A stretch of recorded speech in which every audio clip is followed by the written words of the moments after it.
बिस्मिल्लाहिर्रहमानिर्रहीम। आज के इस लेक्चर में हम डिस्कस करेंगे examples of locus of Z की। लोकस ऑफ जेड को हमने प्रूव करना होगा कि वो एक सर्कल है। एक इस एग्जांपल में प्रूव करेंगे और नेक्स्ट एग्जांपल में प्रूव करेंगे कि लोकस ऑफ जेड क्या होता है, एक इलिप्स होता है। तो ये कॉम्प्लेक्स एनालिसिस में एक एग्जांपल है। ये क्वेश्चन जो है वो यहाँ से स्टार्ट हो रहा है। एग्जाम्पल मैंने यहाँ पर लिखी हुई है और इसकी स्टेटमेंट जो है वो मैंने यहाँ पर लिखा हुआ है, ये है। तो देखें, अच्छा, इससे पहले वाली वीडियो में हमने डिस्कस किया था कि आर्गूमेंट ऑफ कॉम्प्लेक्स नंबर क्या होता है, जिसमें हमने देखा था principal argument of complex number और साथ में general argument of complex number भी देखा था। इसके साथ साथ इसकी प्रॉपर्टीज़ को डिस्कस किया था कि principal argument of complex number की कुछ प्रॉपर्टीज़ को देखा था और general argument of complex number की कुछ प्रॉपर्टीज़ को डिस्कस किया था हमने। फिर साथ में कुछ बेसिक रिमार्क्स जो कि MCQ के हवाले से बहुत ही ज़्यादा इंपॉर्टेंट थे।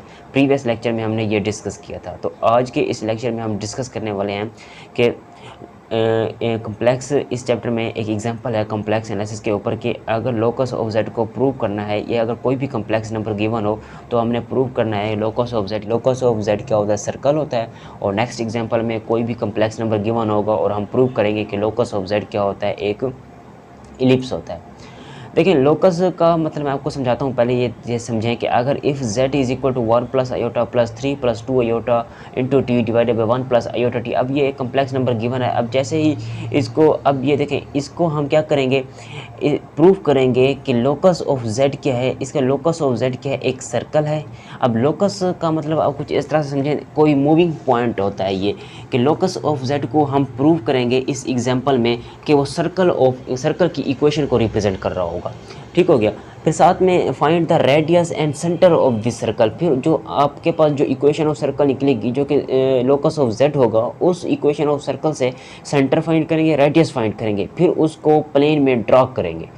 ठीक हो गया। मैं आपको बता रहा हूँ कि हम इस एग्जाम्पल में क्या कर रहे हैं। आल्सो कैलकुलेट, फिर हम कैलकुलेट करेंगे minimum and maximum distance of z from origin, कि उस जेड का ओरिजिन से जो मैक्सिमम डिस्टेंस है ना, वो और मिनिमम डिस्टेंस को कैलकुलेट करेंगे। ठीक हो गया। तो देखें, ये आपके पास z गिवन है। स्टेप 1 में हम क्या करेंगे, ये लोकस ऑफ z को प्रूव करेंगे कि वो क्या है, एक सर्कल है। तो देखें, let z is equal to x plus iota y होता है आपके पास z, आपको पता है कोई कॉम्प्लेक्स नंबर है। और z इज इक्वल टू आपके पास जो z गिवन है वो कौन सा है, देखें 1 plus iota plus 3 plus 2 iota into t divided by 1 plus iota t. अब कंपेयर करेंगे, ये भी z है, ये भी z है, तो दोनों को कंपेयर कर सकते हैं हम। तो इसको मैं इसके इक्वल कर सकता हूँ। अब 1 प्लस आयोटा टी, ये साथ में मल्टीप्लाई हो रहा है, आयोटा टी को इस तरफ इससे मल्टीप्लाई कर दें तो ये क्या होगा, लेफ्ट में इससे मल्टीप्लाई हो जाएगा, तो ये बनेगा। अब इसको इससे मल्टीप्लाई करें सिंपल तरीके से, जैसे मल्टीप्लाई करते हैं ना, वैसे आप इसको सिंपल तरीके से मल्टीप्लाई करें। तो मल्टीप्लाई करने के बाद आपके पास ये आंसर आएगा। देखें, इसको मल्टीप्लाई करेंगे तो ये आएगा 1 को x से मल्टीप्लाई, फिर 1 को आयोटा y से मल्टीप्लाई, आयोटा टी को x के साथ मल्टीप्लाई, फिर आयोटा टी को आयोटा y के साथ मल्टीप्लाई, क्योंकि आयोटा का स्क्वायर फिर -1 के इक्वल होता है, फिर नेगेटिव y t आएगा। ठीक हो गया, ये टी वाई लिखा हुआ है। फिर अब इसको सिंपल तरीके से t को अंदर मल्टीप्लाई कर दिया तो ये आया। अब यहाँ से देखें, जो कम्प्लेक्स नंबर, अच्छा, ये एक कम्प्लेक्स नंबर आपने यहाँ पर भी बनाना है, यहाँ पर भी आपने कम्प्लेक्स नंबर बनाया हुआ है। क्यों? क्योंकि यहाँ पर जो रियल पार्ट है उसे एक साथ लिखें। रियल पार्ट कौन सा, यहाँ पर x माइनस टी वाई एक रियल पार्ट है, यहाँ से आयोटा कॉमन निकालें, अंदर रहता है आपके पास y प्लस एक्स टी एक रियल पार्ट है। अब ये कम्प्लेक्स पार्ट है और ये रियल पार्ट है। इसी तरह यहाँ पर भी ऐसे करें, 1 प्लस 3t क्या है, रियल पार्ट है, आयोटा कॉमन निकालें, अंदर 1 प्लस 2t, 1 प्लस 2t क्या हो गया, कम्प्लेक्स पार्ट हो गया, तो सॉरी इमेजनरी पार्ट हो गया कम्प्लेक्स नंबर का। अब ये रियल पार्ट है, ये रियल पार्ट है, ये इमेजनरी पार्ट है, ये इमेजनरी पार्ट है। तो हम क्या करेंगे, यहाँ पर compare real and imaginary part को कंपेयर करें। अब हम ये प्रूव कर रहे हैं कि लोकस ऑफ जेड क्या है, एक सर्कल है। तो अब देखें, x माइनस वाई टी किसके इक्वल आएगा, 1 प्लस 3t का इक्वेशन नंबर 1। इसी तरह y plus x T equal होगा 1 प्लस 2t के इक्वेशन नंबर 2। अब यहाँ से t की वैल्यू को निकाल के ना, इक्वेशन नंबर 1 से t की वैल्यू को निकाल के इस इक्वेशन नंबर 2 में पुट कर देंगे तो आपके पास सर्कल की एक इक्वेशन निकल आएगी। देखें, फ्रॉम इक्वेशन 1 से देखें x minus 1 equal to y t plus 3t आएगा। x, ये इस पॉजिटिव 1 को इस तरफ लिखेंगे तो -1 बनेगा, इस नेगेटिव वाई टी को इस तरफ लिखेंगे तो पॉजिटिव वाई टी बनेगा। यहाँ से t कॉमन निकलता है तो आप यहाँ से t को कॉमन निकालें और यहाँ से t की वैल्यू आप निकाल लें तो बनेगा x minus 1 upon y plus 3। ठीक हो गया। अब इस t की वैल्यू को पुटिंग इन इक्वेशन 3, अब ये t की जो वैल्यू आपने निकाली है ना, इस t की वैल्यू को आपने इस इक्वेशन नंबर 2 में जैसे ही t 2 में रख देंगे तो 2 को सॉल्व करने पर जो इक्वेशन बनेगी वो सर्कल की इक्वेशन बनेगी जो कि लोकस ऑफ z होगा। ठीक हो गया। तो देखें मैं आपको दिखाता हूँ यहाँ पर। अब ये t की वैल्यू को यहाँ पर पुट कर दें। देखें y plus x into x minus one upon y plus 3 is equal to 1 plus 2। यहाँ पर t था, यहाँ पर t था, तो t की जो वैल्यू हमने निकाली हुई थी ना वो मैंने डायरेक्ट पुट कर दी। अब मैं कहता हूँ कि y प्लस 3 नीचे ना हो, इसे मल्टीप्लाई कर देते हैं। मल्टीप्लाई भी y plus 3 both side we get. यहाँ पर y प्लस 3 से मल्टीप्लाई कर दिया तो यहाँ से तो कैंसिल आउट हो जाएगा, यहाँ भी कैंसिल आउट हो जाएगा, 1 से मल्टीप्लाई हो जाएगा y प्लस 3। y को अंदर मल्टीप्लाई करें, x को अंदर मल्टीप्लाई करें, जिस 2 को अंदर मल्टीप्लाई करें, सिंप्लीफाई करेंगे तो आपके पास ये इक्वेशन बनेगी। देखें x स्क्वायर ये वाला प्लस y स्क्वायर ये वाला और ये क्या हो गया। अब देखें ये 2x है, जब 2x को इस तरफ लिखेंगे तो माइनस 2x बनेगा, फिर माइनस का 3x बनेगा। अब ये 3y है, ये y इस तरफ लिखेंगे तो 3y माइनस y तो इट मीन 2 पॉजिटिव 2y। तो ये आपके पास ये चीज़ क्या है, देखें 3 माइनस 2 1, तो 1 इस तरफ लिखेंगे तो नेगेटिव 1 बनेगा। अब ये आपके पास इक्वेशन नंबर ए है। अब इसी तरह अब बी जो इक्वेशन है ये अब इक्वेशन ऑफ ए रिप्रेजेंट कर रही है, ये रिलेटेड है इक्वेशन ऑफ सर्कल से। तो इसे इक्वेशन ऑफ सर्कल से मैंने कंपेयर किया हुआ। इक्वेशन ऑफ सर्कल कौन सी है, x square plus y square plus 2gx plus 2fy plus c is equal to 0। ये आपने एफएससी लेवल में पढ़ा होगा, इसको 12th क्लास में आपने पढ़ा होगा इसको। ये इक्वेशन ऑफ सर्कल का इक्वेशन है ये। अभी आपके पास इक्वेशन ए है, ये आपके पास इक्वेशन बी है। इसका कंपेयर करें, x square equal y square के इक्वल, तो यहाँ पर माइनस 3x यानी कि इक्वल होगा 2gx के साथ, x को छोड़कर x के साथ जो उसका जो कोफिशिएंट है उसका कंपेयर करें तो 2g is equal to minus 3 आएगा, 2g is equal to minus 3। इसी तरह 2f is equal to positive 2, c is equal to negative 1। तो मैंने वही किया हुआ है। देखें 2g is equal to negative 3, g की वैल्यू यहाँ से निकलेगी माइनस 3/2। अब 2f इज इक्वल टू 2, तो f की वैल्यू निकलती है 1 के, तो यहाँ से c की वैल्यू निकलती है, c की क्या वैल्यू निकलती है -1। ये c की जो वैल्यू निकलती है वो आपके पास यहाँ से -1 के इक्वल निकलते हैं, कांस्टेंट है ये। अब सेंटर का फार्मूला होता है, आपको पता है, आपने पढ़ा हुआ है, सेंटर इक्वल होता है c इंटू माइनस जी माइनस एफ। तो माइनस तो ये माइनस पॉजिटिव हो जाएंगे, g की वैल्यू 3/2 है और f की वैल्यू आपने निकाली 1, तो ये -1 आ जाएगा। ठीक हो गया। तो ये आपके पास क्या है, सेंटर है। सेंटर है तो हमने तो सर्कल ड्रा करना था। ठीक हो गया। तो अब देखें जो इक्वेशन नंबर, तो अब सेंटर ये आपके पास सेंटर निकल आया ना। अब आपने सर्कल को ड्रा करना है, तो सर्कल को ड्रा करने के लिए आपके पास रेडियस भी होना चाहिए। रेडियस लाजमी, अगर रेडियस पता ना होगा तो आपके पास सर्कल कैसे ड्रा करेंगे आप। तो देखें ये सेंटर निकल आया है। अब ये एक और बात यहाँ पर बताई जा रही है, तो so equation is locus of z whose centre is, ये जो इक्वेशन है ये क्या है, एक लोकस ऑफ जेड है जिसका जो सेंटर है, सेंटर क्या है वो 3/2 -1 के इक्वल आया। अब सेंटर तो आ गया है हमारे पास, अब हमने सर्कल बनाना है ना, लोकस ऑफ जेड क्या रिप्रेजेंट करेगा, सर्कल को रिप्रेजेंट करेगा। अब हमने उसका सेंटर बनाने के लिए लाजमी है कि आप उसका रेडियस निकालें। तो रेडियस के लिए फार्मूला होता है r equal to g square plus f square minus c की अंडर रूट होती है। g की वैल्यू आपने निकाली हुई है -3/2, तो स्क्वायर लेंगे तो वो 9/4 बनेगा। f की वैल्यू निकाली है 1, स्क्वायर लेंगे 1 बनेगा, माइनस c की वैल्यू आपने निकाली है 1, तो वो पुट करेंगे, सिंप्लीफाई करेंगे तो 17 अंडर रूट डिवाइडेड बाई 2 के इक्वल आएगा इसका रेडियस, जो कि इक्वल होता है 2.06 समथिंग के। ठीक हो गया। अब हमने यहाँ पर इसका पार्ट स्टेप 1 तो सॉल्व कर लिया, स्टेप 1 यहाँ तक डन हो गया है। देखें कि ये जो एग्जांपल थी जिसमें हमारे पास कोई z गिवन था, जिसमें हमने प्रूव करना था कि लोकस ऑफ z क्या है, एक सर्कल को ड्रा नहीं किया, उसकी इक्वेशन निकल आई, सर्कल को आगे ड्रा करेंगे। फिर हम ये तो स्टेप 1 में फाइंड कर लिया। अब स्टेप 2 में भी हमने ये रेडियस भी फाइंड कर लिया, सेंटर भी फाइंड कर लिया। अब एक लास्ट स्टेप रहता है हमारा कि मिनिमम और मैक्सिमम डिस्टेंस फाइंड करते हैं ओरिजिन से। अब देखें यहाँ पर मैक्सिमम और मिनिमम डिस्टेंस को फाइंड करने के लिए सबसे पहले आप ना इस स्टेप के आगे 17 अंडर रूट डिवाइडेड बाई 2 के आगे आपने क्या करना है, ये वाला स्टेप करना है, उसका सर्कल ड्रा करना है। फिर आपने मैक्सिमम मिनिमम डिस्टेंस को फाइंड करना है। तो मैंने यहाँ पर कुछ अपोजिट किया हुआ है, पहले मैंने यहाँ पर मैक्सिमम मिनिमम डिस्टेंस को बता दिया, तो ये बाद में ड्रा कर दिया, लेकिन आप ये पहले ड्रा करें। देखें ये आपके पास कौन सा एक्सिस है, एक्स एक्सिस है, ये कौन सा एक्सिस है, वाई एक्सिस है। ठीक हो गया। अब देखें तो अब हमारे पास सेंटर क्या आया, सेंटर आया 3/2 -1। 3/2 आपको पता है 1.5 के इक्वल होता है, इट मीन x हमारे पास 1.5 के इक्वल है, y -1 के इक्वल है। y हमारे पास नेगेटिव y की वैल्यू कहाँ पर होती है, यहाँ पर होती है। नेगेटिव x की वैल्यू कहाँ पर होती है, यहाँ पर होती है। पॉजिटिव y की वैल्यू कहाँ पर होती है, यहाँ पर होती है। पॉजिटिव x की वैल्यू कहाँ पर होती है, यहाँ पर होती है। अब देखें हमारे पास 3/2 पॉजिटिव x वैल्यू है, तो यहाँ x, यहाँ में पहले x होता है फिर y होता है ना, तो पहले ये x है तो इट मीन x की value 3/2, it mean x is equal to 1.5 1.5 के इक्वल है। तो x की वैल्यू, पॉजिटिव x की वैल्यू कहाँ पर ले करेगी, यहाँ पर ले करेगी। अब आप मान लें कि यहाँ पर होगा 1 तो यहाँ पर होगा 1.5, तो पॉइंट यहाँ पर 1.5 वाला यहाँ पर बनता है। उसके साथ साथ y इज इक्वल टू -1 है, तो -1 फॉर एग्जाम्पल अगर यहाँ पर बन रहा है तो इट मीन 3/2 - 1 कॉमन पॉइंट इनका यहाँ पर बनेगा। अगर इनका कॉमन पॉइंट वहाँ यहाँ पर बनेगा तो इस मीन यहाँ पर क्या होगा, सेंटर होगा 3/2 - 1 का, यहाँ पर एक सेंटर हमने लिख लिया। अब जरा बात को समझें, यहाँ पर हमने सेंटर को तो लिख लिया, एक्स एक्सिस है ये, वाई एक्सिस है ये भी बता दिया, यहाँ पर ये हमने ये भी बता दिया कि ये क्या है, ओरिजिन है। अब हमें कैसे पता चलेगा कि ये सर्कल किस तरह से ड्रा हुआ है। सर्कल के लिए लाजमी है कि आपको रेडियस का पता होना चाहिए। रेडियस आपके पास गिवन है 17√/2। अब इसका क्या मतलब है, इसको जब आप सॉल्व करेंगे तो इसका आंसर आएगा 2.06 समथिंग के इक्वल आएगा। अब 2.06 समथिंग ये किस चीज़ के इक्वल है, यहाँ पर सेंटर से, अब आपको पता है इस चीज़ का, आपको पता है कि सर्कल के अंदर जो आपके पास सेंटर होता है ना, सेंटर से लेकर सर्कल तक का जो हाफ डिस्टेंस होता है ना वो रेडियस होता है।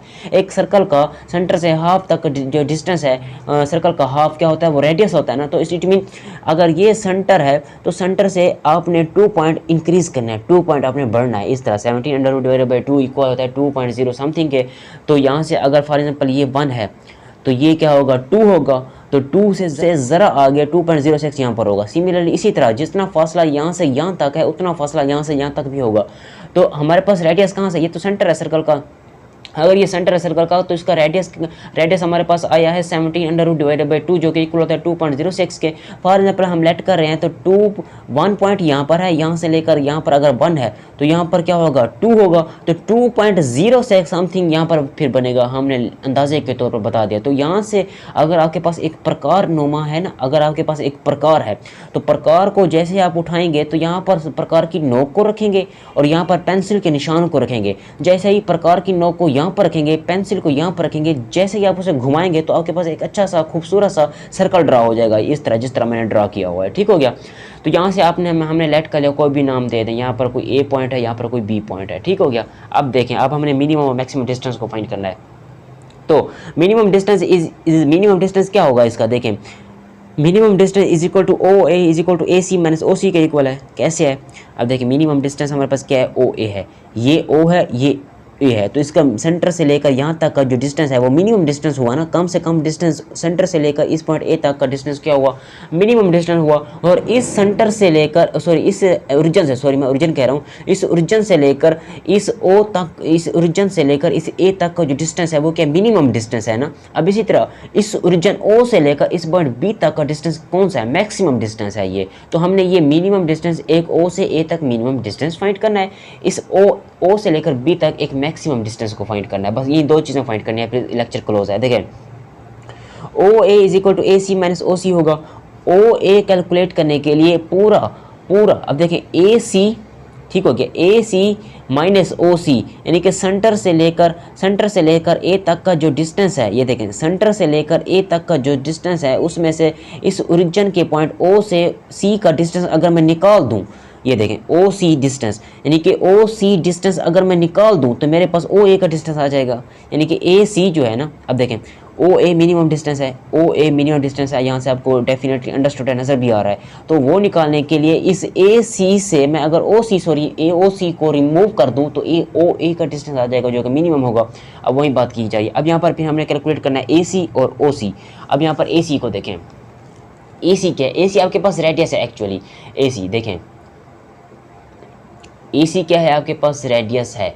किस तरह, अब यहाँ पर देखें ए सी क्या है, ए से लेकर सी तक आपके पास सर्कल का हाफ है, ए से लेकर सी तक सर्कल का हाफ है, और सर्कल का हाफ क्योंकि रेडियस के इक्वल होता है, it mean A C radius के इक्वल हो गया।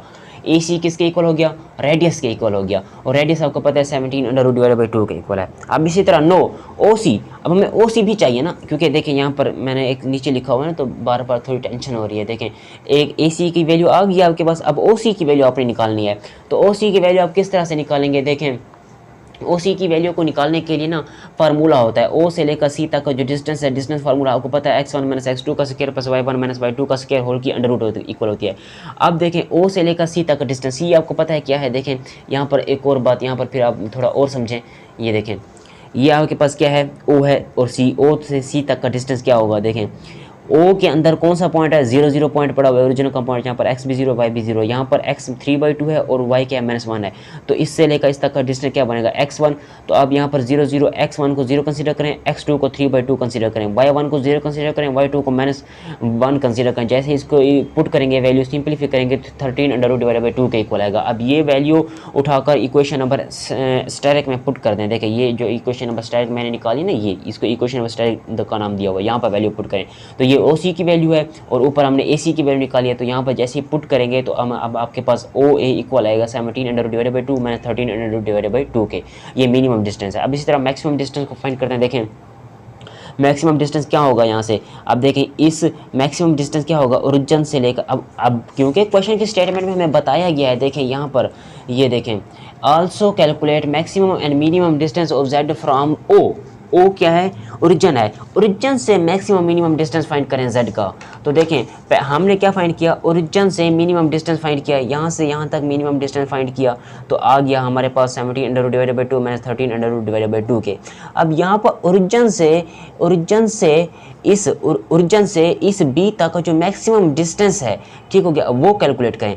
तो ओ बी किसके इक्वल होगा, देखें हमें ओ बी की वैल्यू चाहिए ना, तो ओ बी इक्वल होगा, देखें ओ बी इक्वल होगा B C plus O C के, मैक्सिमम डिस्टेंस चाहिए ना, तो ओ बी इक्वल होगा, एक ऐड करें ओ सी फिर सी बी, यानी कि ओ बी पूरा का पूरा, यहाँ से ए को छोड़ दें, हमें वैल्यू डिस्टेंस चाहिए ओ से लेकर बी तक का।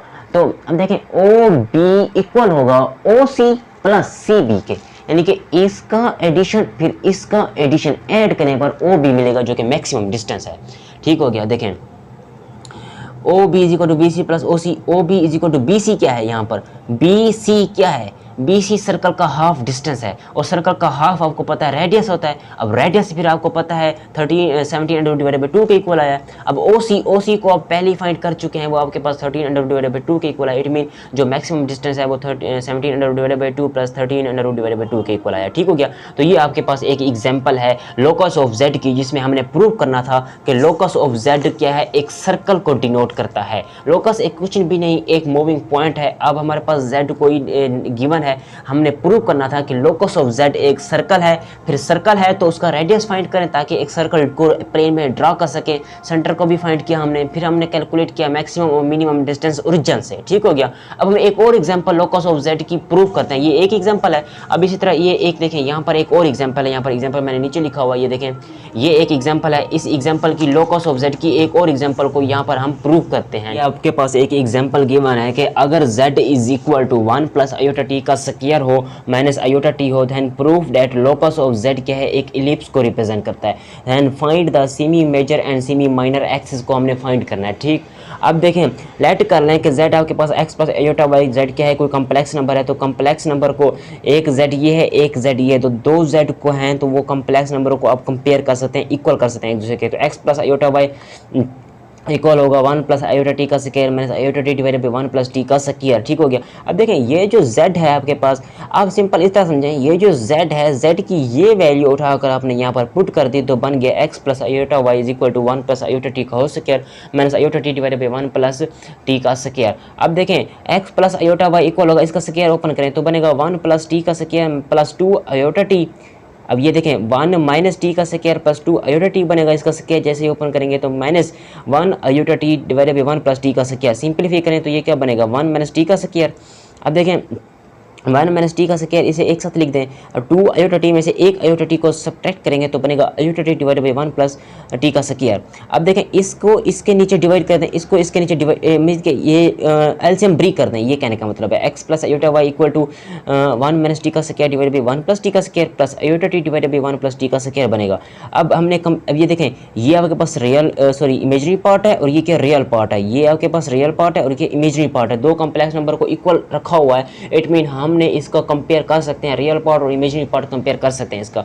तो x किसके इक्वल होगा यहाँ पर, रियल पार्ट के, y किसके इक्वल होगा, इमेजिनरी पार्ट के। अब स्क्वायर करें, इन्हें ऐड करें। अब हम कर क्या रहे हैं, देखिए मैं आपको बताता हूँ यहाँ पर ये जो है ना लोकस ऑफ जेड को हमें इलिप्स प्रूव करना है। तो एलिप्स का आपको पता है, एलिप्स कैलकुलस में बहुत ही अच्छे से मैंने समझाया हुआ एलिप्स के बारे में कि x square divided by y, x square divided by something का square y square divided by something का स्क्वायर इज इक्वल टू 1 होता है। वैसे इसकी जो जनरल इक्वेशन होती है वो क्या होती है, x square standard form of ellipse जो हम जिसे हम कहते हैं वो x square divided by A का स्क्वायर होता है plus y square divided by B का स्क्वायर इज इक्वल टू 1 होता है। ए को मेजर एक्सिस कहते हैं, बी को माइनर एक्सिस कहते हैं। इसी तरह इसको सॉल्व करके हमने बताना है कि लोकस ऑफ जेड, इसका जो लोकस है वो रिप्रेजेंट करेगा एलिप्स की इक्वेशन को। ठीक हो गया, एलिप्स के स्टैंडर्ड फॉर्म को। तो हम सोल्व करें, देखें तो इसके लिए हमें क्या चाहिए, इसका स्क्वायर कर दिया, इसका स्क्वायर कर दिया, तो हमें इसे ऐड कर दिया स्क्वायर करके, इसका स्क्वायर कर दिया, इसका स्क्वायर कर दिया। अब स्क्वायर कुछ इस तरह से किया है, देखें इसका स्क्वायर किया है ना, इसका स्क्वायर किया, इसको 4 से मल्टीप्लाई करके स्क्वायर कर दिया मैंने। अब देखें 4 से मल्टीप्लाई क्यों किया मैंने, मैं क्लास में बताऊंगा ये बात। इसको इसका स्क्वायर कर दिया, इसका स्क्वायर करके इसको 4 से मल्टीप्लाई करके फिर इसका स्क्वायर करके ऐड कर दिया, तो क्या बनेगा x square plus 4 y square. यहाँ पर इसको वैसे लिख दिया, यहाँ पर इसका 4 से मल्टीप्लाई करके ऐड कर दिया, तो ये बन गया। अब यहाँ देखें, अब इस 4 को मैं नीचे लिख सकता हूँ 1/4, तो ये क्या बनेगा, इसका एलसीएम लें तो बनेगा 1 + t का स्क्वायर, इसको ये कट जाएगा तो ऊपर ये रह जाएगा, मीन एलसीएम लेंगे इसका, इससे ये कट जाएगा, ऊपर आ जाएगा 4t स्क्वायर, तो ये 1 + t का स्क्वायर। वैसे इसको देखें 4t स्क्वायर में से 2t स्क्वायर सब्ट्रैक्ट होगा तो पॉजिटिव 2t स्क्वायर बनेगा ना। अब इस 1/4 को मैं लिख सकता हूँ 1/2 का स्क्वायर, नीचे कुछ नहीं तो 1 होगा, और 1 को आप लिख सकते हैं 1 का स्क्वायर। ठीक हो गया। अब देखें यहाँ पर एक और बात को आप समझें, ये देखें यहाँ पर हमने क्या किया, एक्स स्क्वायर डिवाइडेड बाई 1 का square plus y square divided by 1/2 का स्क्वायर इज इक्वल टू, ऊपर क्या बन रहा है 1 + t स्क्वायर का स्क्वायर बन रहा है यहाँ पर, क्योंकि 1 + t स्क्वायर का स्क्वायर जैसे ही आप ओपन करेंगे तो आपके पास ये इक्वेशन आएगी। अब इससे ये कट जाएगा, जैसे इससे ये कटेगा तो 1 बनेगा। तो यही बात मैं आपको समझाने की कोशिश कर रहा हूँ कि यहाँ पर 1 बनाने के लिए हमने इसको 4 से मल्टीप्लाई करके, ठीक हो गया, यानी कि पहले इसका स्क्वायर किया है फिर इसको 4 से मल्टीप्लाई करके ऐड किया है, इसी वजह से, ताकि यहाँ पर मेरे पास 1 बन जाए। और 1 आपको पता है एलिप्स की स्टैंडर्ड फॉर्म के लिए राइट में आपके पास 1 होता है, एलिप्स के स्टैंडर्ड फॉर्म ऑफ इक्वेशन के राइट में आपके पास 1 होता है, तो 1 बनाना लाजमी था। और 1 को बनाने के लिए इसका पहले स्क्वायर करना था, स्क्वायर करने के बाद इसको 4 से मल्टीप्लाई करके ऐड करना था। ठीक हो गया।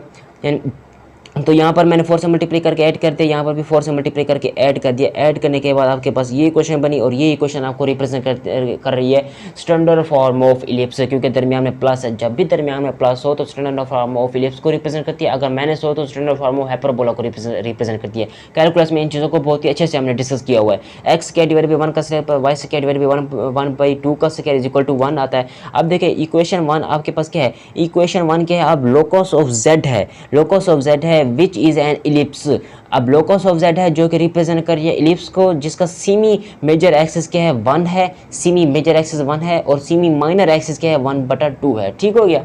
तो आज के इस लेक्चर में हमने डिस्कस किया है कि लोकस ऑफ जेड क्या होता है, लोकस ऑफ जेड की एग्जांपल को डिस्कस किया है, फिर हमने प्रूफ किया है कि लोकस ऑफ जेड क्या है, एक सर्कल को रिप्रेजेंट करता है, लोकस ऑफ जेड क्या है, एक इलिप्स की स्टैंडर्ड फॉर्म ऑफ इक्वेशन को रिप्रेजेंट करता है। ठीक हो गया। तो ये इस प्लेलिस्ट में ये आपके पास लास्ट वीडियो है कॉम्प्लेक्स एनालिसिस के बेसिक इंट्रोडक्शन के ऊपर। ठीक हो गया। अब फिर हम नेक्स्ट चैप्टर में डिस्कस करेंगे एनालिटिक फंक्शन क्या होता है, कॉम्प्लेक्स एनालिसिस के ऊपर नेक्स्ट वीडियो इंशाल्लाह हमारी होगी। एनालिटिक फंक्शन क्या होता है उसकी डेफिनेशन को, थ्योरम एग्जांपल को प्रूव करेंगे। ठीक हो गया। तो अगर आप हमारे चैनल पर नए हैं तो काइंडली चैनल को ज़रूर सब्सक्राइब करें, बेल आइकन ज़रूर प्रेस करें, कमेंट्स भी ज़रूर करें। और तो मिलते हैं नेक्स्ट वीडियो में, तब तक के लिए अल्लाह हाफ़िज़।